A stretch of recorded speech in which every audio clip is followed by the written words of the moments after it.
Well, about a week ago I picked up a bunch of stuff from a guy that I bought a bunch of engines from last winter. And if you don't remember, these are the ones that I got. So I went back about a week ago or so and I picked up some more stuff.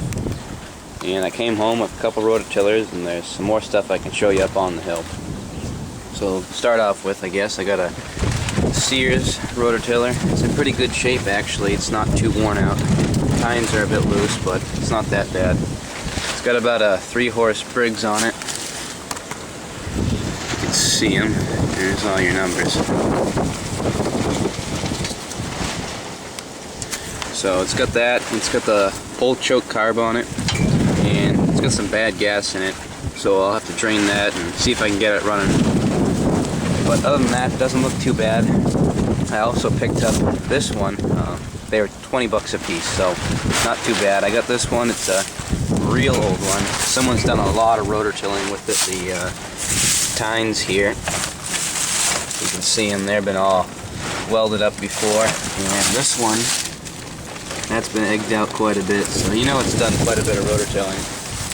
And it's got about a 3-horse on it. The identification tag isn't on it anymore, but it's going to need some more parts if it runs or not, I don't know. Gas tank and carburetor are in pretty decent shape actually. Outside they don't look that good though. But what I bought these for is I want to take and make one out of this one here because it's not in that great a shape. I rather save this one because it's actually not too bad. And I'm going to pull these tines off and I can make some new tines and extend them to about here on each side. And I'm going to make a 3-point hitch setup, take the arms off, and I can put it on the back of my Yardman over there because it's got the 3-point hitch. So I'm pretty much going to make a 3-point hitch tiller for it, see how it works out. I'll probably take the 3-horse off of here and mount an 8-horse on it for a little bit more horsepower. I'll just have to stick with the small pulley though. So we'll have to see what happens. That'll probably be an upcoming project for the summer. So I'm sure you'll be seeing some videos of that once I get everything else done. And I also got some more engines up on the hill that I bought, which I'll show you right now.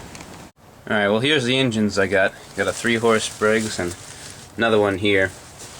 And I also bought this 8-horse Briggs. So to start off with, got this one here. It's an older one. It's kind of crusty, got a lot of rust on it and stuff.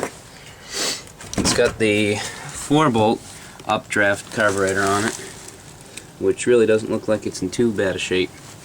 Muffler is for the most part shot, and it's got a screw type oil bath air cleaner, screw on one, and I pulled that off and it looks pretty clean.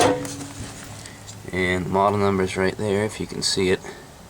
So it's about a 3-horse, 6 cubic inch. It's got a steel fuel line, so it's an older one, but it still has the aluminum block. It's not the cast iron type.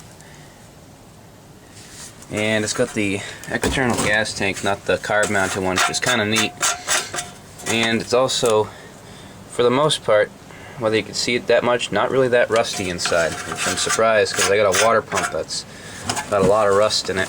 So this one's in decent shape, not a run, it's got good compression. Got an 8-horse Briggs here, came off a snowblower, Toro, and I bought it because it had the 110 starter for the Briggs & Stratton on it, and those are pretty expensive, brand new, so I figured I'd grab it, and this was 20 bucks. Ought to run pretty good. Doesn't look like it's in too bad a shape. This one actually came with that older tiller that you saw down the hill. He just threw it in.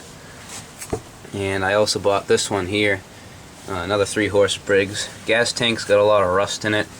Might clean out. It's got this nifty choke that I've never seen the Briggs like that before. And it's got spark also. I pulled it over, I took the wire and did one of them things, and seems like it's pretty good. It's got a nice muffler on it with a deflector, and it's got this weird clutch on the back like a snowmobile. I don't really know what this was on at one point, but had an adjustable speed. And I also scraped off the paint from the tag here, and it says it was in a last serviced in Phoenix, Arizona. How long ago, I don't know, but I live over in Massachusetts, so it's pretty much taken a across the country trip. But those are the 3 engines I got with the lot, and I also got some carburetors inside. here are the carburetors that I got. A couple of Briggs & Stratton updrafts that don't look too bad, and as long as the insides are good, I ought to be able to fix them up and get them working again for some engines. And I also got these lights, set of headlights that he gave me. They're kind of a weird voltage. They run on 14 volts, but they ought to do just fine on 12, so if I got a project or something, I can always use those on them. And I also got this muffler that he just threw in for the heck of it. It's a one for like an 8 horse or a 10 horse Briggs & Stratton. Looks pretty good. So those are the things I got. Over the course of the winter, you should be seeing repair videos on whether I do a couple of carburetor videos or the engines that I've got. You ought to be seeing some of them again like I did last year, which actually if you scroll down you ought to see a few of them. So those are the things I got. Everything came to about $90.